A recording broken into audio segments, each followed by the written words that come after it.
Hi guys, this is jsnmon.com and I'm here with a handset called the Philips Xenium I908 for an unboxing and a first look at its features. So we're dealing here with a pretty interesting handset that was launched in 2014 and it's priced pretty reasonably at $320.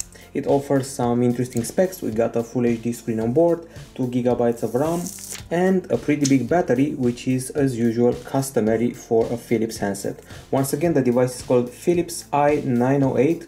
$320 is the price tag, and we're dealing with a device that has a 5-inch full HD screen and an octa-core processor inside. Now let's see what's inside the box. Pretty regular white box here. We get a special protective layer for the screen, a tiny little cleaning rag, branded Philips, the usual documents and manuals, bundle of the device, Xenium I908 as I said before, some more user guides and warranty, and this is the charger, pretty typical charger. We got the USB cable right here, and the headphones that look and feel pretty cheap at first sight, but I guess we're going to have to listen some tunes and then we'll decide. As you can see, we also have a remote, branded Philips, and it's quite big considering the size of the headphones. Okay, pushing everything back, and I'm very curious to see if we can access the battery area or not. By the way, the back cover imitates leather a little bit, it's still plastic, so let's see what under the hood.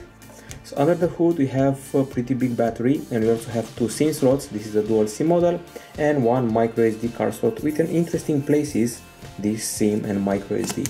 Also an interesting aspect here, as far as I can see, there is a special protection for the flash, a special plasticky protection, or better said, a sort of lens mechanism. Let's power up the Philips Xenium I908 and let's see some more of its specs. Okay, so we're dealing with a 5-inch handset, full HD screen, IPS LCD. There are 3 capacitive buttons below the display, and inside we have an octa-core MediaTek MT6592 processor clocked at 1.7 GHz. There is also 2 GB of RAM, 16 GB of storage, and a micro SD card slot that goes up to 32 GB in extra storage.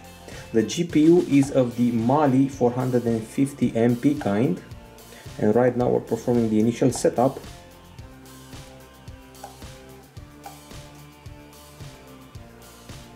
Okay, so that was fast, organizing the space and all that.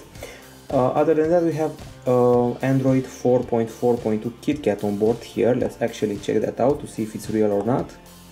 As you can see, Android 4.4.2 KitKat. This is a dual SIM phone. It offers 3G connectivity with a maximum download speed of 21 Mbps. And we also have Bluetooth 4.1, 8 GPS and Wi-Fi BGN. Other stuff we're mentioning, well, let's turn up the brightness a bit first. Okay, so that's better. I have to say that we got 2 cameras here, a pretty impressive 13 megapixel camera at the back, at least on paper, with LED flash below, and at the front a selfie 5 megapixel shooter. Inside there's a 3000 mAh battery that should provide 25 hours of talk time. I said that the battery is impressive because usually 5-inch phones do not get 3000 mAh battery, they get 2000 mAh battery, so that's a plus. The device weighs 155.8 grams. It has a pretty uniform facade, flat and with relatively small screen bezels. It measures 8.8 mm in thickness, which is reasonable for a phone with a big battery. Now I want to check out the camera interface, because usually that's where the surprises are.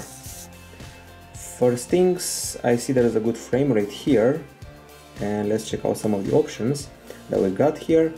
We got exposure, color effect, scene mode, white balance, and image properties, anti-flicker. We got zero shutter delay, continuous shot, ISO and all that, and a pretty intuitive interface. Speaking of interface, as far as I can see, Philips has customized the build experience here, and they're also offering Kingsoft Office bundled, and we got a People app, we got Movie Studio, music, FM radio is in the mix, maps, browser and calendar, but more about that in the full review of the handset.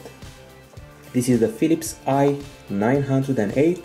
It's a dual SIM phone with a 5-inch Full HD screen, a back that covers the battery and imitates leather, a back cover, and overall it feels like a nice design. I'm going to test the battery, test the camera, and be back with conclusions over the next days. This is gsfilm.com, and this was the unboxing of the Philips Xenium I908. Bye bye.